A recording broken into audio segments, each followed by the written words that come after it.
Let's be real. Loneliness isn't always loud.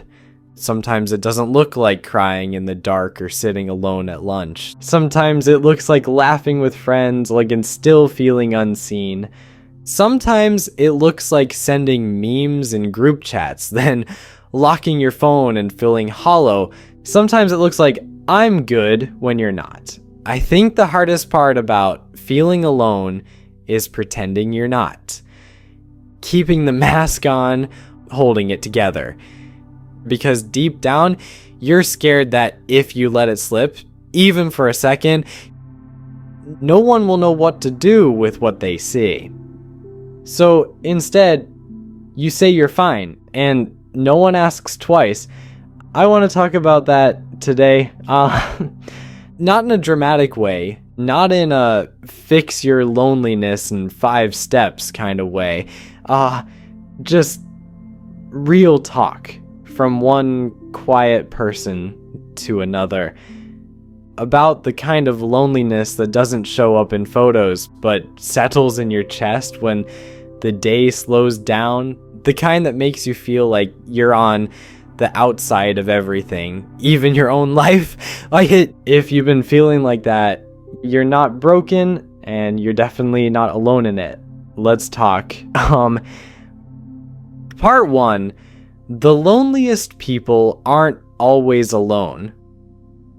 We tend to think that loneliness means you don't have people around, that it's about empty rooms or missed invites. But the truth is, you can be surrounded by people and still feel isolated. You can have friends, you can text back, you can show up to things and still feel like nobody really knows you. You're the background character in everyone else's story. Like, you're just filling space. That's a different kind of lonely one that's harder to admit because it doesn't look obvious. So you tell yourself, I have no right to feel this way. And that only makes it worse. But here's the thing. Loneliness isn't about the number of people in your life. It's about the depth of connection and how much of you feels welcome to show up. Part 2, why pretending feels safer. Pretending to be fine becomes a habit, not because you're fake, but because you've been trained to think your real feelings are too much. Maybe you were the strong one in your family, the chill one in your friend group, the one who made sure everyone else felt better. So when you started to feel off, you didn't know how to show it. You smile, you nod, you carry on, and everyone believes you because you've always been okay. You become an expert in camouflage, and part of you starts to wonder if you have to be alone in this, because letting people in might change how they see you. That fear. It's real. But here's the truth I had to learn the hard way. You don't connect through your mask. You connect through your honesty, even if it's messy, even if it's awkward, even if it's just a quiet, I'm not okay today. Part 3, the difference between being alone and feeling alone. There's a difference. Being alone can actually be beautiful. Quiet mornings, solo walks, time to think. That's solitude, and it can heal.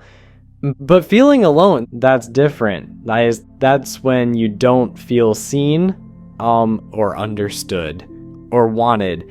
That's when you're in a room full of people but feel invisible. That's when you post something and no one replies. It stings more than you expected.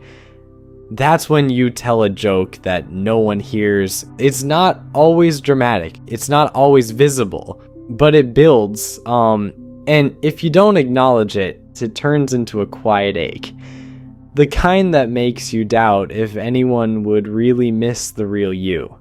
And that thought, that's what hurts the most. Part 4. You don't have to be loud to be loved. This one took me years to believe. You don't have to be the loudest in the room to matter. You don't have to be the funniest, the most outgoing, the most put together. Some of the realest people I know are soft-spoken, observant, gentle, slow to speak, quick to notice, but they carry this lie in their head that because they aren't always on, they don't deserve attention. That being quiet makes them forgettable. It doesn't. You're not forgettable, you're just not performative. And that's not a flaw. It's a different rhythm. You don't have to shout to be heard. You don't have to fake joy to belong. You just have to be real, even in small doses. Part 5, the weird shame of reaching out. It's weird, right? You know you should reach out. You want to, you even draft the text, but then you think, what if it's annoying? What if they don't care? Hey, what if I'm just being dramatic? So you don't send it.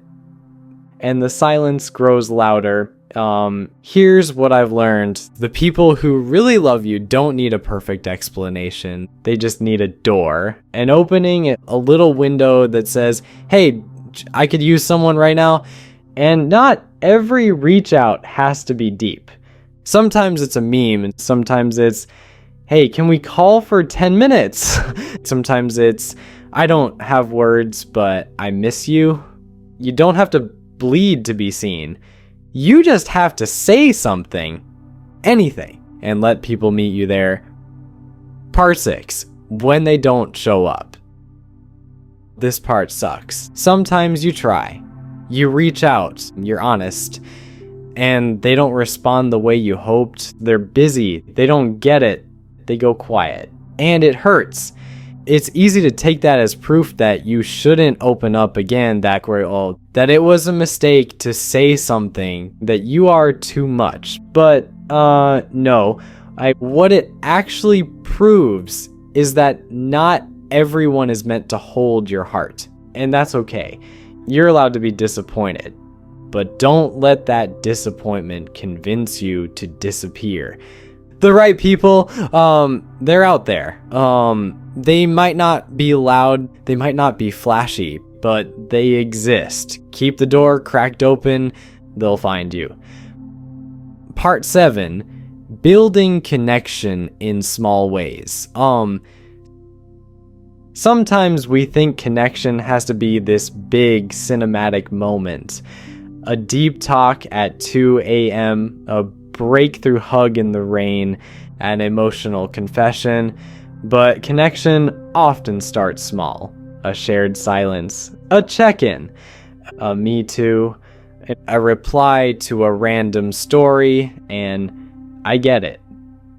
You don't have to spill your entire soul to feel seen. Sometimes you just need a moment where you feel understood. So pay attention to the quiet invitations people offer and give some of your own. Leave room for softness. You'll be surprised who steps in. Part 8, what helped me feel less alone.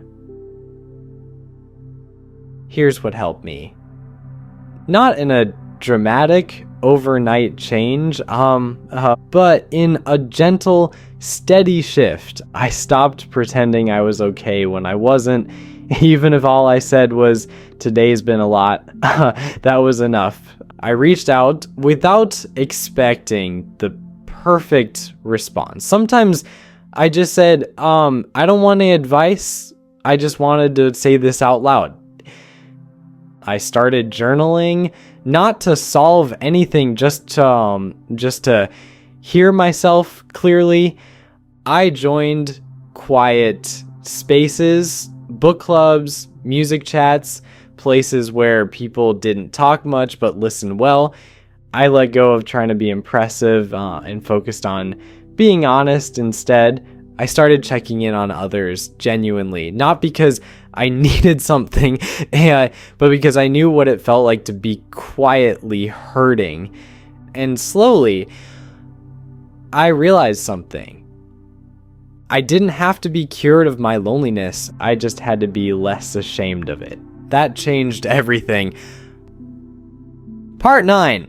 You're not broken for feeling this way. I know it's hard. The weight of loneliness can make you question everything, your worth, your identity, your place in the world. But hear me, you are not broken. You are not weak. You are not invisible. You're just in a quiet season, one that's asking you to turn inward, to get honest, to stop pretending. That's not failure. That's formation. The people who come out of this kind of season, kinder more real, because they've met themselves in the dark and still chose to be here. Closing. If you've been feeling alone lately, like no one really sees you, like you're always fine on the outside and floating on the inside, you're not alone in that. There are more of us than you think.